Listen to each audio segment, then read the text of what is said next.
هل احتفل أبو بكر؟ هل احتفل عمر؟ هل احتفل عثمان؟ هل احتفل علي؟ هل احتفلت عائشة وحفصة وزينب؟ هل احتفل أبو حنيفة؟ هل احتفل الشافعي ومالك؟ هل احتفل أحمد؟ لم يحتفلوا. ولا يوجد، وأقولها بتحد، لا يوجد حرف واحد مأثور عن سلف هذه الأمة أنهم قد احتفلوا بهذه المناسبة المبتدعة. متى ظهرت؟ ظهرت في القرن الثالث، في زمن الدولة الفاطمية الخبيثة، الدولة العبيدية الخبيثة التي ترجع إلى عبيد الله بن ميمون ابن ديصان، هذا الخبيث الذي كان يهوديا ربيبا عند مجوسي. فماذا تنتظرون من رجل أسس دولة هو يهودي وأبوه يهودي، وهو كان ربيبا أي تربى في بيت زوج أمه وكان مجوسيا؟ هذا الإناء النتن بماذا ينضح؟ أينضح بالخير؟ لا، والذي رفع السماء بغير عمد.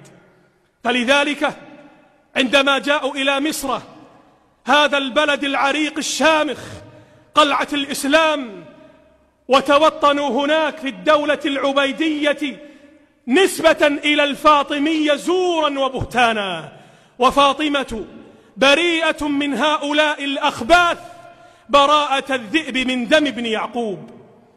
فعندما وجدوا النصارى يحتفلون بعيد المسيح فابتدعوا هذه البدع على قرار ما كانوا يحتفلون، وتوارثها الناس خلفا عن سلف إلى يومنا هذا.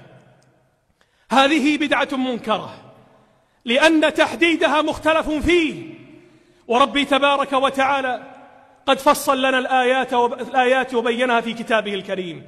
ليس هناك إجماع عباد الله بين المؤمنين، بين العلماء، على تحديد يوم مولده.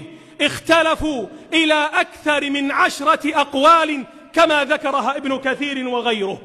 قيل في 2 من ربيع الأول، قيل في 4 من ربيع الأول، قيل في 8 من ربيع الأول، قيل في 10 من ربيع الأول، قيل في 12 من ربيع الأول، قيل في رمضان. هل يجعل ربنا مناسبة ويرتب عليها عبادة وتقربا إليه ويجعلها مختلفة بين عباده؟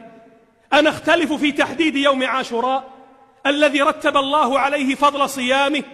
أنختلف في تحديد يوم عرفة؟ أنختلف في تحديد 10 الأواخر من رمضان؟ أنختلف في تحديد 10 الأوائل من ذي الحجة؟ فهذا مما يبين بطلان هذه المناسبة المحدثة.